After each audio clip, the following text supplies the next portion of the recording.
And we've got engineering master Jack Watson. Hello. So, first sprint race with the new regulations, first sprint race, Imola, first sprint race of the 2022 season. And I mean, personally, I think it was better than the ones we saw last year, but I want to hear from you guys. So, Tom, we'll start with you. As someone who is, I think, was a self-proclaimed skeptic of the sprint races, especially last year, has this one changed your mind at all? Have you been warmed to the idea of a sprint? Not really. No, it's just I stand by what I said last year. It was it still feels like the first stage of a race. I get it's not entirely that, because there is an element of, well, drivers know they don't have to pit. Drivers know it's basically just 100 kilometers of flat out balls to the wall racing. But for me, I just don't think it fixes that sort of fundamental issue. It was better this year, I would say. Obviously, we had a battle for the lead, which is a weird thing to say during something that's technically a qualifying event, but there we go. There was a good bit of on-track battling between Max and Leclerc. Obviously, the battle for the lead. Sainz and Perez working their way up the pack very nicely. K-Mag putting up a good fight, but it's just it feels too close to a race. And there was a point where Crofty said, "Oh, I wish we could go on for another 10 laps." And I thought to myself, yeah, and that's called a race. So don't get me wrong, I am all for on-track activity like this. And people who are going to the track, it means they get more value for their money if they bought a weekend pass, because they get to see one elimination qualifying or whatever we call it. There's then the sprint event, and obviously we have the race tomorrow, or the main event tomorrow, plus the 2 free practice sessions. I just think maybe the sprint is in the wrong place. Maybe we have both practice sessions on a Friday. We have knockout or elimination quali on Saturday, in the morning, with then the sprint in the afternoon. And then on the Sunday, we have the main Grand Prix. Also, they can't keep calling it qualifying if they're going to be awarding points from position 1 down to 8. You don't get points for qualifying. You get points for a race finish, surely. I mean, correct me if I'm wrong, but that's what it is. F1 themselves don't call it a sprint qualifying anymore. They call it the sprint, which I think is good, because it sort of differentiates between qualifying and the sprint. But when I noticed as well that when Max crossed the line and he said, "Is that it?" It was sort of like, "Oh, that's it? Okay, cool. Right. Yeah, sound. See you tomorrow, lads. Have a good one." That also could be because he told them to shut up. So swings and roundabouts. But maybe it'll bed in a bit more as the season goes on. Maybe I'm reticent to change. As with me, is definitely going to be an element of that. But the qualifying element of Formula One isn't something which really needed tweaking. What I will say is, with the 2022 cars, I think it made the sprint better than last year, than the events we had last year. And I think part of the reason people enjoyed the sprints last year is because in each of them there was a ding-dong between Hamilton and Verstappen. Also, obviously, Hamilton in the sprint quali in Brazil last year had that sensational surge through the pack. If you take sort of things like that out of it, which we saw today, it was almost like a sort of practice race start for tomorrow. That's what it felt like.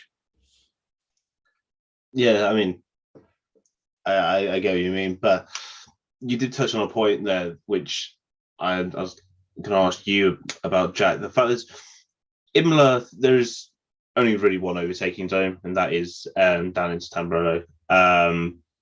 And we have seen that these cars are able to actually race in these sprint races. There was overtaking at a track where people were slightly skeptical about having a sprint race, thinking of the lack of overtaking. But it would set a good precedent for considering the next 2 sprint races of the season are going to be in Austria and then in Brazil again. So it could mean that we have exciting races, but it also does mean that tomorrow we're looking at a race that could actually be quite close and very competitive. Yeah, I suppose if you do treat it as that practice race that Tom mentioned earlier, then it does sort of bode well to when you scale it up over 3 times the distance, essentially. I think with the way that they've sort of done it, though, we're still at that weird point where it's both too long and too short, seemingly. Although some of those further back in the pack didn't actually really get their tyres going too much, so we'll see how that develops. I think it's also exacerbated by the fact that the DRS is so powerful. We were seeing most of the moves being made there were done before the braking zone. And I think it's not so much that this is Sprint's problem, this is more F1's problem, that the Sprint is exaggerating it, especially today. They really need to be a bit more adaptable. Maybe we'll see them modify it before the Grand Prix, shorten it up a bit to actually let the battle go to the braking zone. I think it would be a good opportunity to do that. I doubt it, but this is F1 after all. But looking on the bright side, yeah, it does mean that we should have people being more willing to go for lunges, and when it does matter for all the points all the way down to 10th and big points like that, they may go for moves further around the track that you wouldn't have necessarily thought so. In sprint, they're always going to take it easy.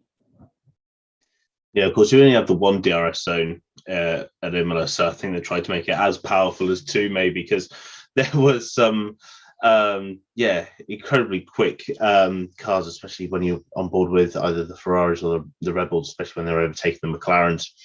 My God, they were fast down that main straight. Just going to show how powerful DRS at Imola is and just how powerful it is going to be for the race tomorrow. But Tom, we'll now move on to the actual results of the sprint. Of course, technically on pole for this sprint, there was Max Verstappen. Lost it off the line. It was a pretty poor start, came under threat not only from Leclerc, who took the lead, but also then Lando Norris. But he stayed in there and he got the race win. Sorry, mate. Yes. Max really bogged down at the start. It was like his car went into anti-stall, or I think he said on the radio that he lost gear sync. Whether he was being facetious, I'm not entirely sure. It was a good recovery from Max, but there was one point where I thought Lando was going to take P2 and Perez had made a storming start, so Max did well to hold on to P2, which is something I never thought I'd say.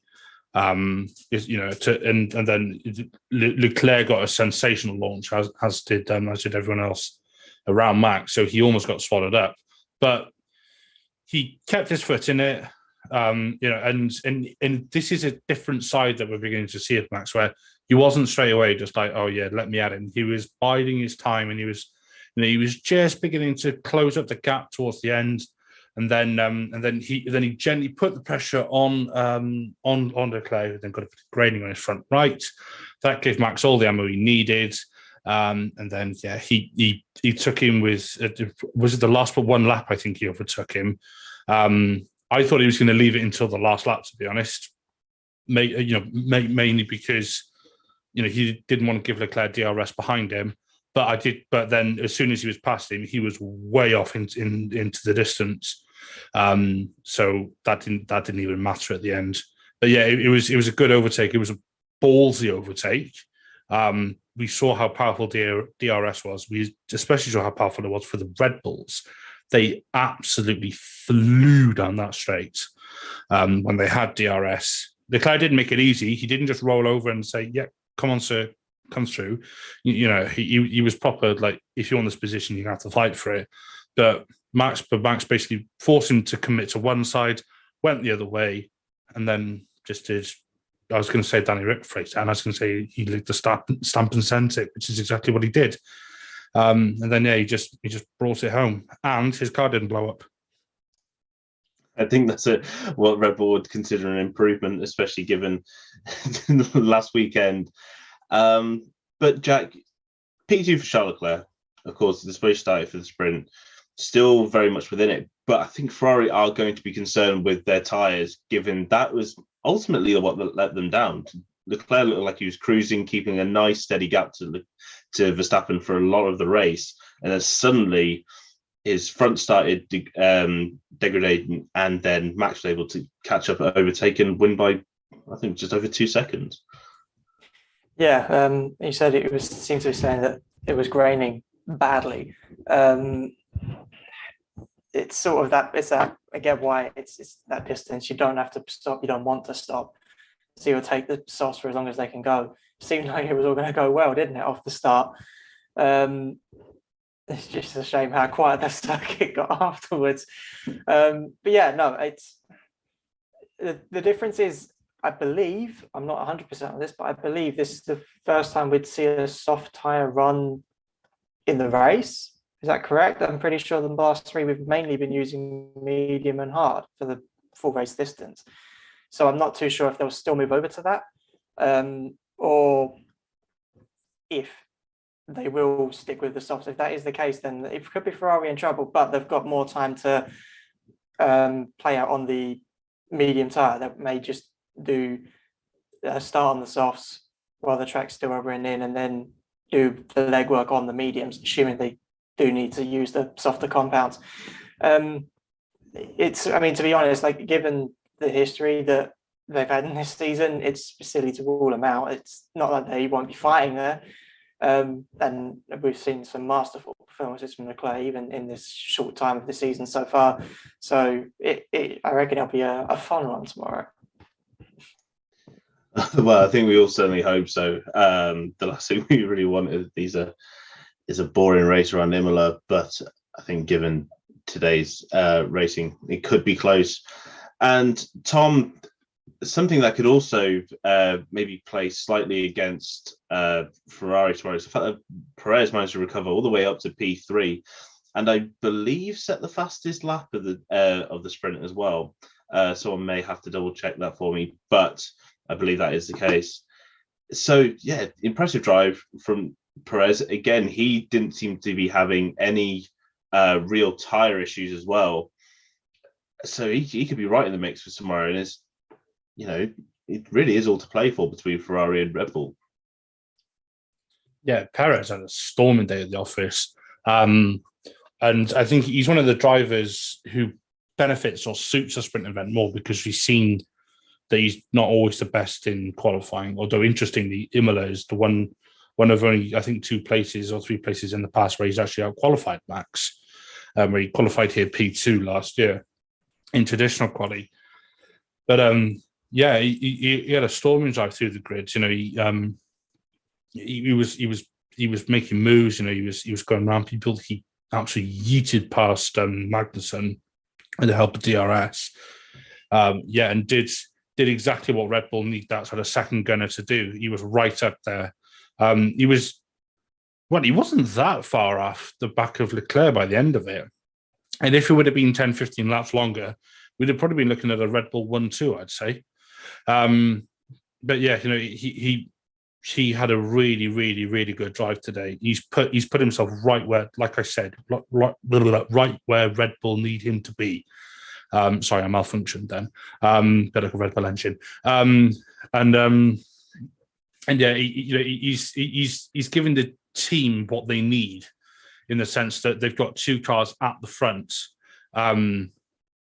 which is why he was brought into the team in the first place and why they renewed his contract from last year into this year. Obviously, Sainz has done the same, which we'll get into in a moment. But yeah, it was a pretty damn good drive from the Mexican Minister of Defense today. Yeah, maybe he gets promoted to the Minister of Attack. I mean, it was some great work. And yeah, just like Tom mentioned, Jack, Carlos Sainz coming back from, I believe, P10 after his crash in qualifying yesterday. But that Ferrari looked quick in the hands of Carlos Sainz. He was making overtakes left, right, and centre. Managed to close down Lando Norris, especially in that latter stage of the race, very quickly, lapping almost a second faster than McLaren to put himself P4. And as I said, like between Red Bull and Ferrari right now, this track is so close, and that is, emphasised by the fact that it's Red Bull Ferrari starting the race tomorrow. Yeah, it's going to be no quarter asked or given. We've now actually got all 4 cars as together as the teams could hope for. Obviously, they're going to want a 1-2, but when you've got drivers on as equal a level as these 4 seem to be, it's what we want as fans, certainly. And this is, I think, going to help Sainz this weekend. The mistake in quali, it's like you see it all of a sudden,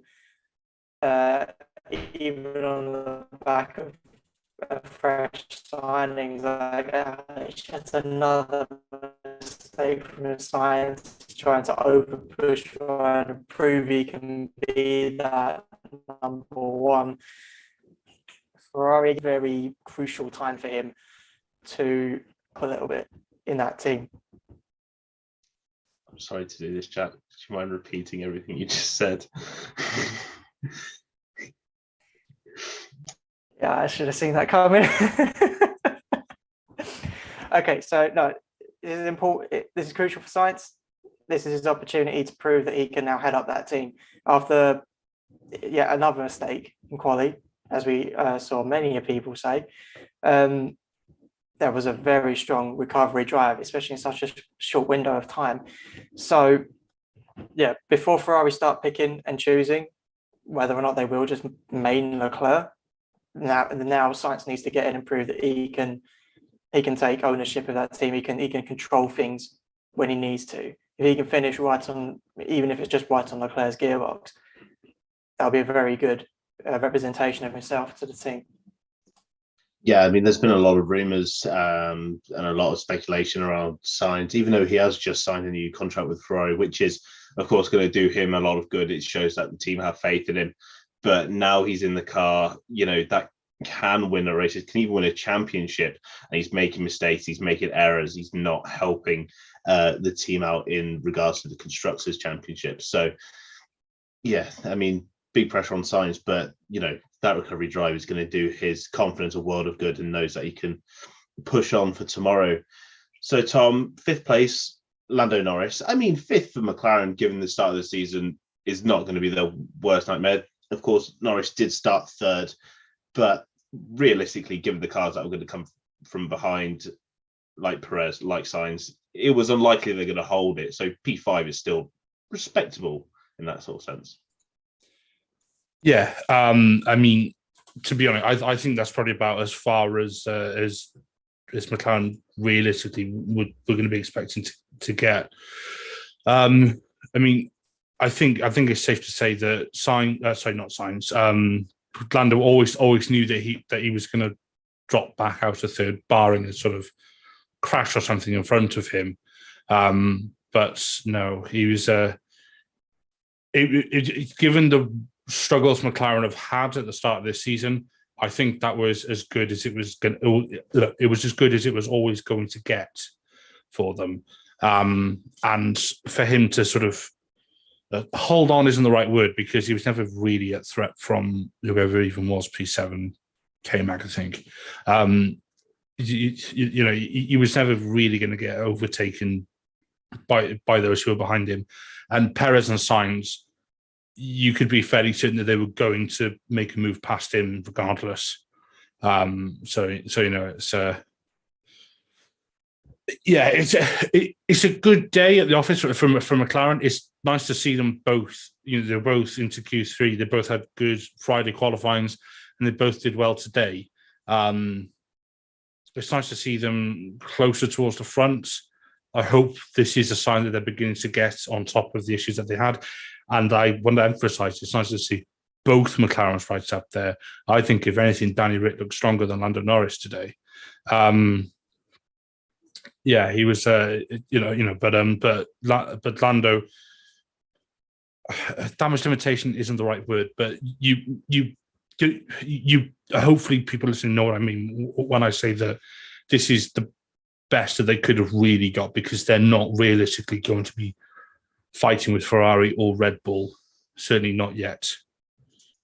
Yeah, McLaren still have a lot of issues that they need to sort out and need to refine before they're going to think about challenging the likes of Ferrari or Red Bull. But yeah, P6 for Daniel Ricciardo, Jack.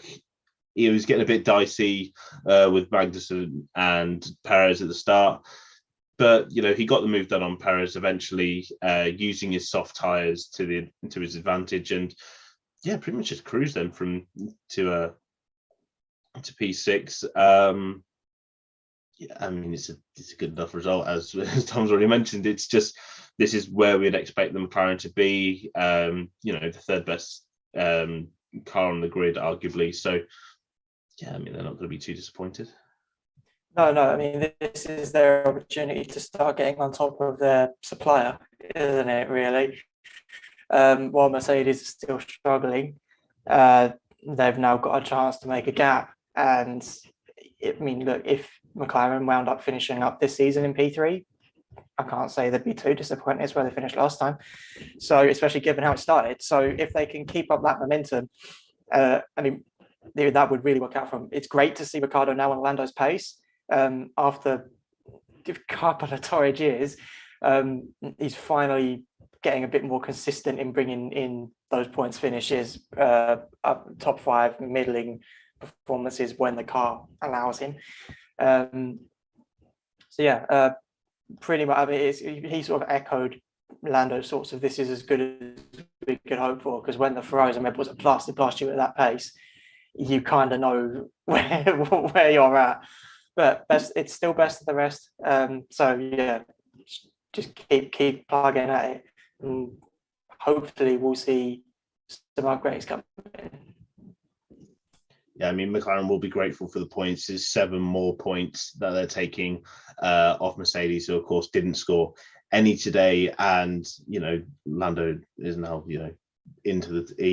he's well into the top 10 in the drivers championship, with Ricciardo only just outside, and with opportunity to gain some big points tomorrow. But then behind Daniel Ricciardo, it was of course Valtteri Bottas, Tom, and you know what? Not given the issues that have been sort of plaguing that Alfa Romeo, both in quali and then again in practice this morning.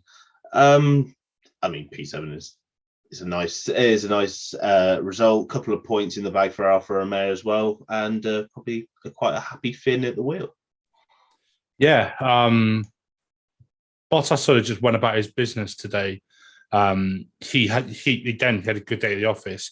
He put in a stormy move. I can't remember who he overtook because I was too busy thinking, whoa, was that Bottas going that late on the brakes into a corner and doing an actual overtake? But no, credit to him. Yeah, he like I said, I can't remember who he was, who he went round, but sensational move that was. It was proper sort of Danny Rick-esque. I think it was Monza 2016 or 2017, possibly 2016, when he overtook Massa going into turn 1. It was that late on the brakes that the Bottas did it. He's evidently got he's got real confidence in that car, which I think last year when it was announced that he was leaving Mercedes and going to Alfa Romeo, a lot of people probably thought, really? Or people probably thought, well, you know, we're not going to see you in Q3 again. You're going to be out in Q1. How the tables have turned. You know, he proper Hadouken that one, didn't he? Because now both Mercs are out in Q2, didn't get in the points.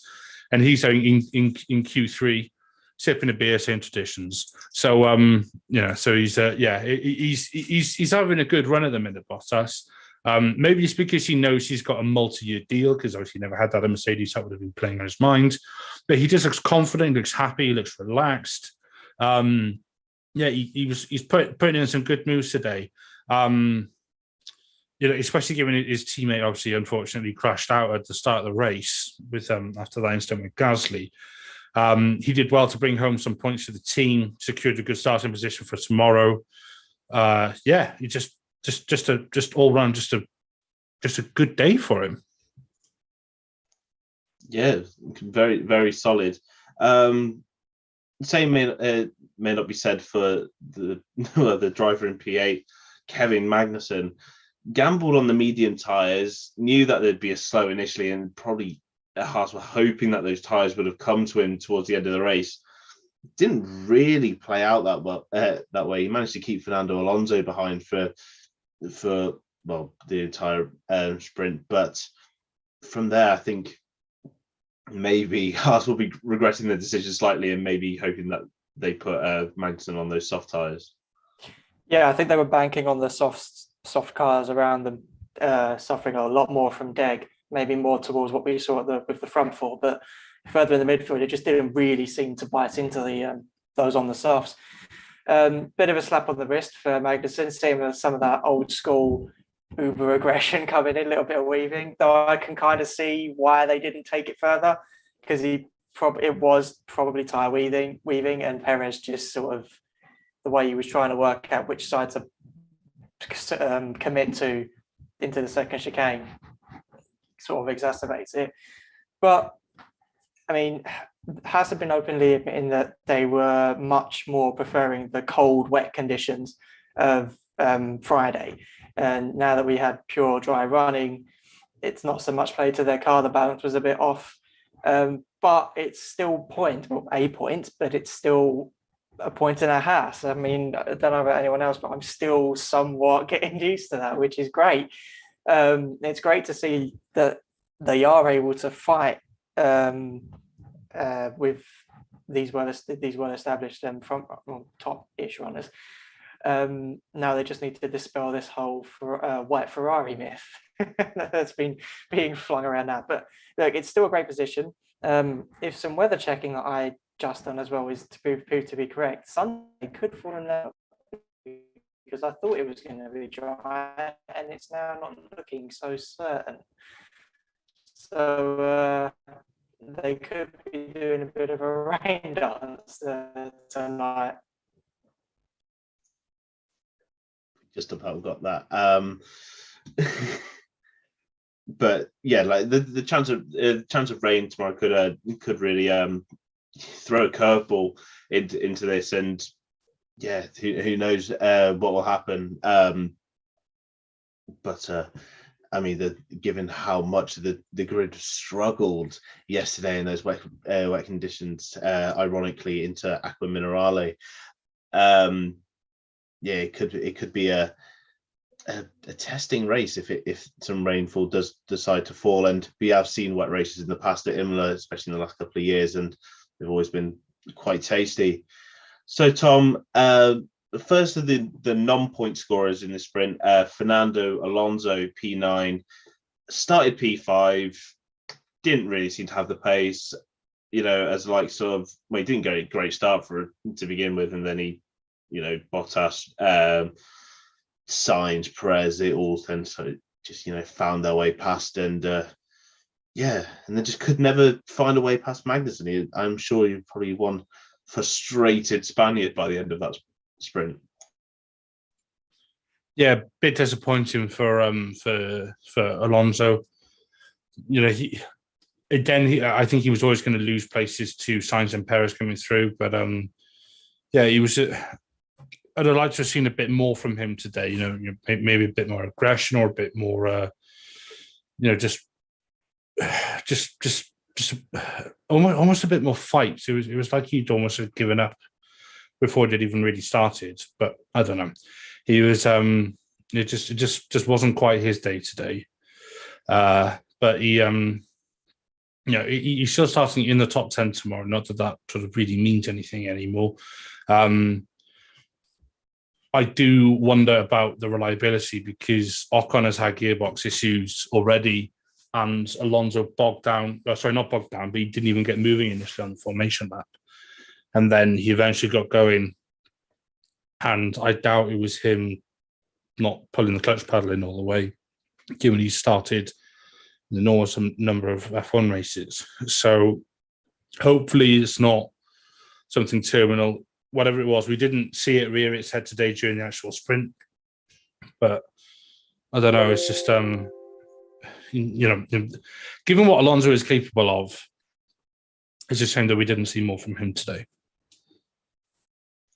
Yeah, he's had some spectacular starts in the sprint. I remember back to Silverstone last year in the first sprint. What an epic start he had before slowly falling down the field. But it was amazing to see. And then running out the top 10, even though it doesn't mean anything, Jack, because no points for 10th place. But Mick Schumacher, and I think we have to give a special shout out to Mick Schumacher because this will be his first ever top 10 start in a Formula One Grand Prix. And while he also did start on the medium tyres, just like Kevin Magnussen did, it didn't seem to plague him as much as it did for Magnussen. He still had relatively good pace. I mean, he was stuck in a massive Vettel train at one point. He managed to break free and, 10th place, starting in the top 10 for the first time. He'll be looking at tomorrow and go, right, this is his chance really to get some good points down. Absolutely. I think you pretty much summed it up. It was a phenomenal run. Lovely little move around the outside at Tamburello chicane on Vettel. I think that might have been a bit of sort of showmanship because I think the Haas can significantly outperform that Aston Martin. So you may as well learn while you can. But yeah, no, it's a phenomenal start. As you say, they're now starting in a points playing position. So his team are going to be pushing everything they can to get him some decent points on the board. We know the car's capable and he's learning at a good rate, I'd say. He's had that same sort of slow start to the first year, second one sort of comes on song. He's sort of winding up a bit now if this is to continue.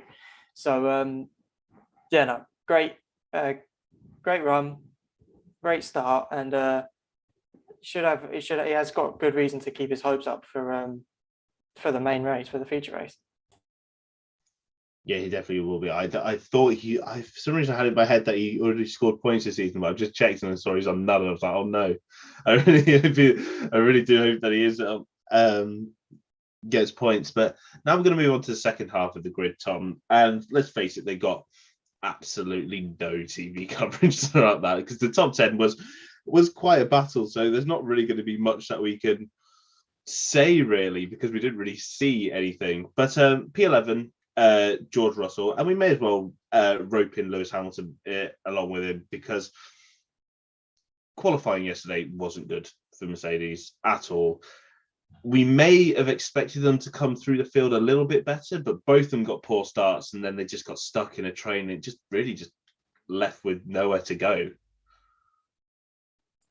Yeah, it's the first time since Japan 2012, I think they said that neither Merc has got into Q3, and I did chuckle to myself a little bit when I was watching the pre-race coverage. Nancy Davidson said, "Oh no, I'm pretty confident they'll work their way up the grids. They've got a lot to give." Yeah, how did that go? They're just Merc in general. They're just poor. That's great, isn't it? Sorry, I say that as a Red Bull fan. I know that's going to irritate some people, but yeah, no, just talk about a fall from grace almost. There's something evidently that's not quite fundamentally right with that car, and there's the porpoising. You see it. George Russell looks like he's going to come out with a migraine or something from all the whiplash. The car looks like he's twerking like Nicki Minaj down the straight sometimes, and it just doesn't look confident going through the corners. He just seems to lose pace and just it's just and I'm not for a second saying that Hamilton ain't easy car because it's not okay, but good drivers or outstanding drivers like Hamilton and Russell can only get so much out of what is like, they'd probably be better off taking an ice cream truck around or something. It's just not happening for Mercedes at the moment. I don't know if there needs to be like a fundamental error redesign or what. I'm not an engineer, well, not a aerodynamics engineer by any stretch. It's just not happening for them, and I think some people in F1 are, obviously going to say, oh, it's oh, boo hoo, Hamilton, you're down there, all the rest of it. I'm not saying that for a second.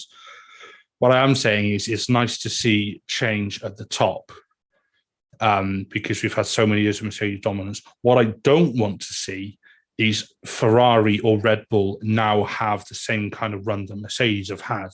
We had it with Red Bull from 2010 to 2013. I don't want to see that with another team, because we'll just end up in the same cycle. Then another team will come through. I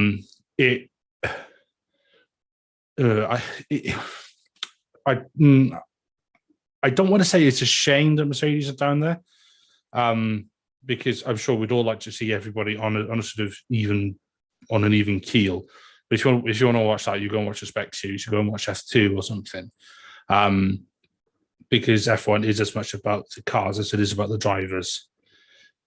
But yeah, not a good day at the office for Mercedes. I think they both went down a position even after Zhou was crashed out. So tells you what you need to know, really. Yeah, it was a very anonymous race from Mercedes, which, to be honest, Tom, keep the Mercedes bashing coming. I don't mind it. Probably Jack will probably a bit more on Mercedes wanting to come back up the field, but it just wasn't to be for them. 12th place was Yuki Tsunoda.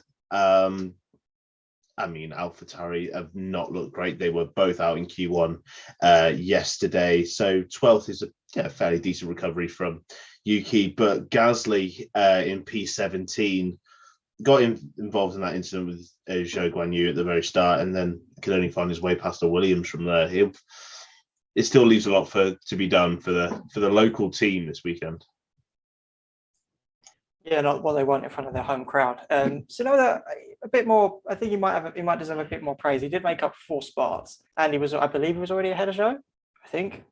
I don't know. He's fallen off my list. It's a difficult one for them. The one takeaway that I could say from that is that it seems that their race car is better than their quali car. So there's some crumb of comfort. That's assuming the conditions stay as they were today. If they move to closer to yesterday, then expect them to fall away again. But I think we've seen this more this season than I remember for a while, is certain cars favouring certain tracks more. This is just seeming to be one of their dummy ones. It's one that's going to plague them. So it'll just be getting through, if they can, luck in 2 points. If some catastrophe happens up front, they can grab a point or two, then great. But it'll just be a case of getting through this one, I think, for the pair of them, just making up spots where they can, and just try it. It's just keep trying, keep hanging on for this weekend. Yeah, just keep going. It's just like I think they're just hoping. Gasly, we've sung his praises many times on this podcast, just how good of a driver he is. He got, involved in a silly accident today. One that was very much a racing incident as well. It's hard to judge who was really at fault there, but it kind of screwed his race, and I'm sure he'll be hoping that whatever was plaguing him, maybe picking up more positions today, will go away tomorrow, and he'll be able to actually compete and maybe find himself probably not in the points, but at least further up the grid. Tom, then P13 Sebastian Vettel, and then P15 for Lance Stroll. Vettel was holding on. He qualified, I want to say he did qualify in the top 10, and maybe or just outside. He did. He qualified ninth. It was a great qualifying, but my God, was he hanging on for dear life. I think you were looking a bit like the F1 game for Vettel, defending from the absolute onslaught of cars that were coming from behind. And eventually, just in those last laps, he couldn't hold on anymore. Schumacher got past, Russell got past, Tsunoda got past, but still ahead of Lewis Hamilton. So, every cloud. Yeah, but I think it tells us all we need to know about Mercedes-powered cars in 2022, that we're celebrating him almost getting P13. Yeah, it's just, I mean, I don't really know what to say about the back of the grid, because we didn't see any of it. Understandably so, because there was a lot going on in front with our mini race. I still refuse to call it qualifying because it wasn't. Not that I'm stubborn. But yeah, no, Vettel just, cool, he was there. He didn't have COVID. He stayed long in the intermix eyes. He drove a car around quite slowly. That's about a normal F1 weekend for him now these days. If you think back to 10 years ago, we're in the 2012 season when, he was ding-donging with, anybody and everybody, especially the first 7 races of the season when we had different winner each race, or the rest of it. How the mighty have fallen. We can say the same about Hamilton, to be honest. Seb just, how much longer do you think he's really going to go on? He's not going to want to drive around at more or less back of the grid. Aston Martin are the only team without points. Do I even think they'll get a point this season? I honestly don't know, looking at them. How much longer do I think? Is he really going to go on in F1? How much longer? How can he? He's got other interests and hobbies and all the rest of it. He could, I wouldn't be surprised if we see him become full-time advisor to Mick or something like that. Sort of, take the role that obviously Michael would have filled, if he wasn't, so tragically injured. I don't know. Stroll. Oh yeah, I forgot you existed. You didn't crash with the Latifi, so well done. Good job, bro. It won't be long until the track marshals have red flags, yellow flags, black and white flags, checkered flags. And when they see Stroll and Latifi coming, they have a Canadian flag, which basically means everybody run, because something's about to go down. We're going to get maple syrup on the track and everything, and there's just going to be people everywhere, and it's just going to be carnage. So well done, Stroll, for not crashing. You did a good job, buddy. I'm sure your dad's really pleased that he picked you instead of Alonso for that team.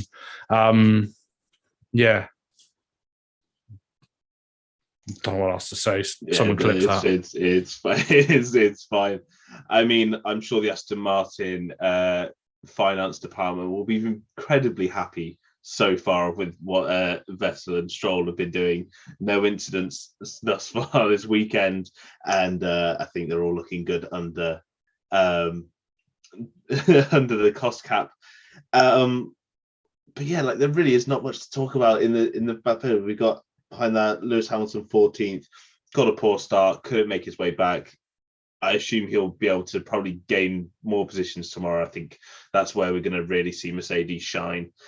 P15, Lance Stroll, again, it's such a short race. There's not really time to look at and check in on how everyone's doing.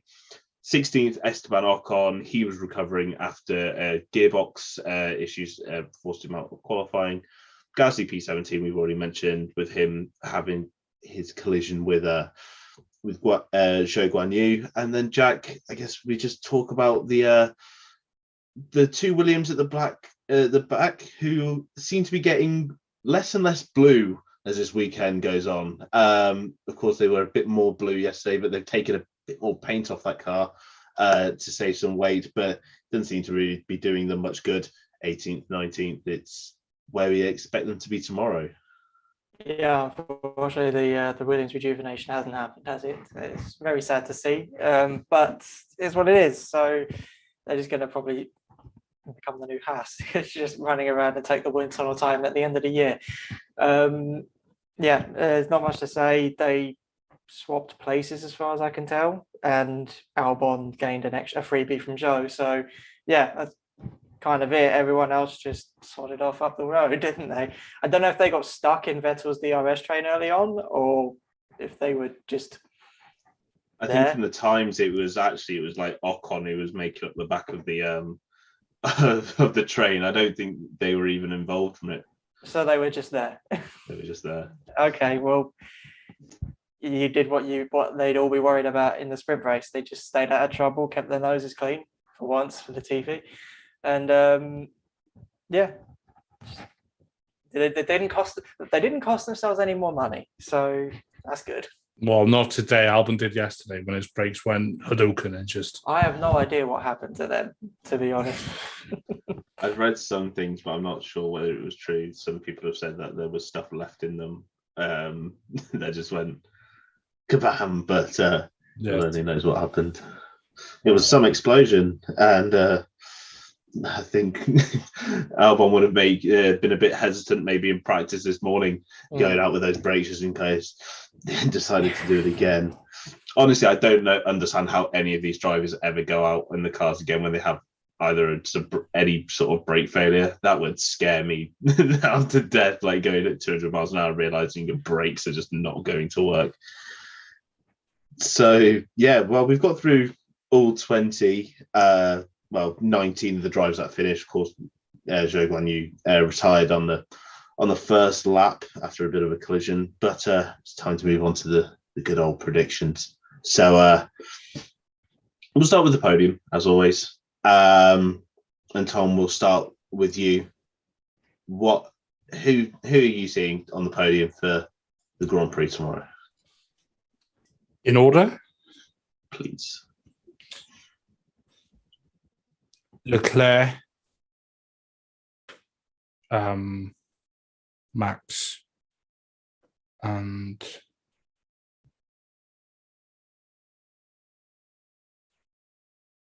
Sainz. That's 1, 2, 3, by the way. I was going to say shock win for Sainz. But yeah, thank you, Tom. I've lost it now. Jack? I've got Leclerc taking the win, Sainz in second, and Perez in third. I think Max is going to DNF again. Do you know what? That's just not even like you can't even say you won't. But I'm gonna have faith in the Red Bull technology engine or whatever it's called. I'm going to say Max for the win. I think Red Bull are going to just be a bit better on tyres. So I'm going to go 1-2 for Red Bull. I'm going to go Max for the win, Perez second with Leclerc third. And now it's time for the bold predictions, and me saying that the Red Bull engine's going to hold up may come back to haunt me and may seem to be a bold prediction. But Tom, what is your bold prediction? No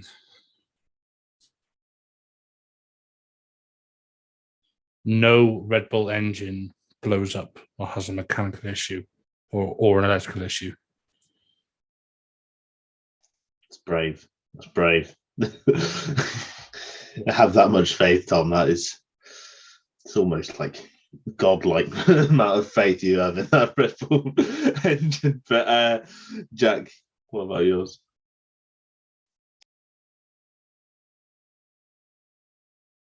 Would help if I'm muted. I was going to say double points for Haas, but given Mick is already in points, I will say that's not all that bold. So I'm going to say double points for the AlphaTauris. I reckon they pull something out or some cacophony happens in front of them. But yeah, home team for Faenza celebrations. Fair enough. I was going to go with a bold prediction. See, I'm 50-50 with my bold prediction. I was going to say that neither Mercedes gets points tomorrow. I'm going to say they stay outside the points. I was thinking that, but is it really a bold prediction? Exactly, but like I do think the Mercedes is going to have good race pace, like full length once strategy gets involved. Because we were talking before the show, Mercedes really didn't have much deg on their tires at all. They could have probably pushed a lot harder. It was probably not worth risking it just in case one of them had an accident. We know what George is like around this track. Yeah, especially when he takes Bottas. Exactly. So, I think when push comes to shove tomorrow, and when things really matter, because let's face it, the teams are not going to treat the sprint like an actual race. I think they're going to be a better chance. But I'm also going to say as a bold prediction that they actually just stall and get absolutely nowhere and end up out of the points. So yeah, so that is all from us today. If you are listening to our show live, you'll know that we do live stream all of our shows on YouTube. So make sure to subscribe and also make sure to turn bell notifications on as well, so you are notified every time that we go live, and you can then join in on the chat there. But if you are listening out of time from when we live stream, just know that we do live stream all of our shows on YouTube. So if you do want to listen to our podcast as it's being recorded and also want to ask us questions, head to our YouTube channel, click subscribe, and then hit the notifications. Along with YouTube, of course, we're available on Spotify, Apple Music, Amazon Music, Google Podcasts, Pocket Casts, Omni Studio, Verbal, as well as the F1 Chronicle website. So just search for the F1 Grid Talk podcast. And if you're a Sky Q or a Sky Glass customer, you can find our podcast linked on the featured podcast section of the Sky Sports F1 page. So thank you, Sky. This is not a plug. This is just a thank you.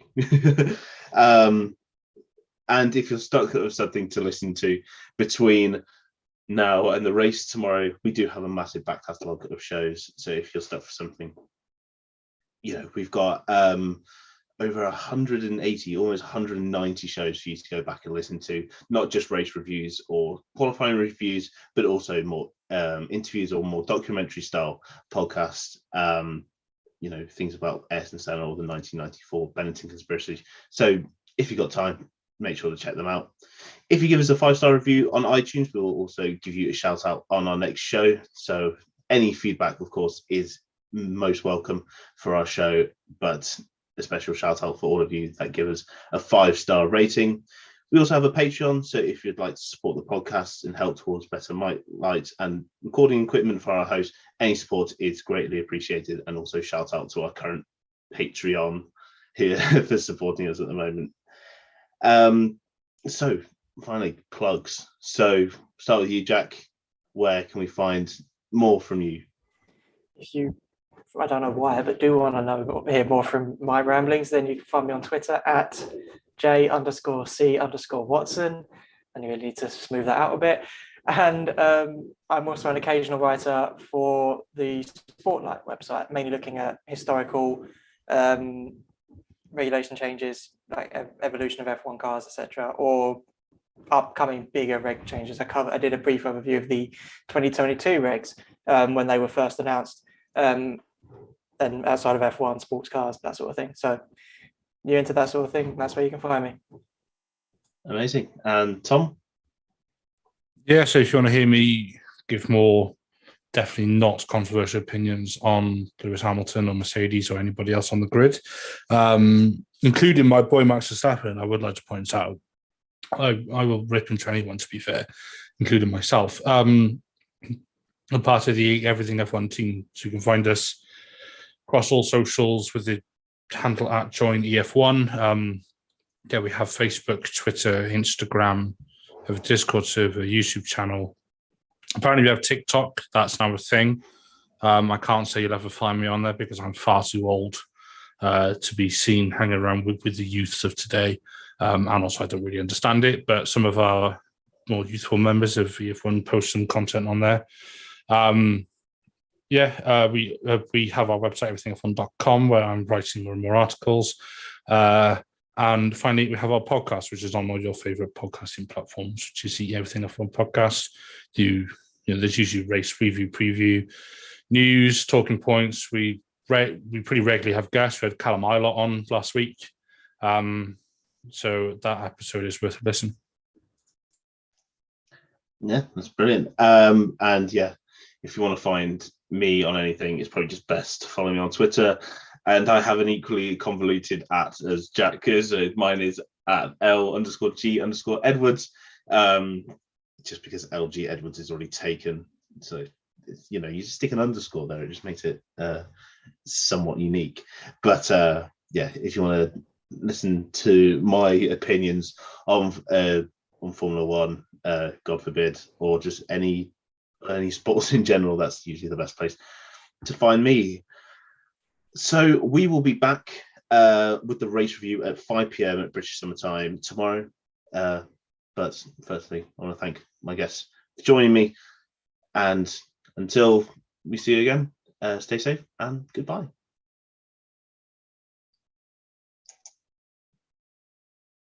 Recording stopped. Excellent. Wonder how many friends I made with my comments today. I'm amazed I haven't got more hate, to be honest. We've got some good comments. We're off stream anyway, but I was going to just talk about some of the comments that we got through. There's some Gerardo Garza went, Gasly should shut his mouth and concentrate in driving instead of trying to get back in Red Bull without fundamentals. I mean, that's quite